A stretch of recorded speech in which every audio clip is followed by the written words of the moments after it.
First, let me show you how I manage my risk. So here we have each account. I'm gonna risk $220 for loss limit, and also I want to have a profit target of 220. So if I reach each of them, I'm gonna be liquidated. So I'm gonna lock this one for all my day for each account. So if you're in TopStep, you can just go to setting and then risk setting. Then you can check your personal daily loss limit and personal daily profit. So 4 of my account, I want to have this.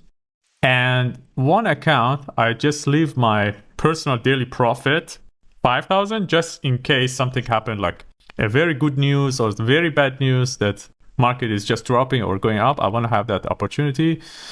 And just 1 account, I want to make that risk. Otherwise, I want to just keep my loss and profit limited, so I'm gonna have a peace of mind and you can easily trade.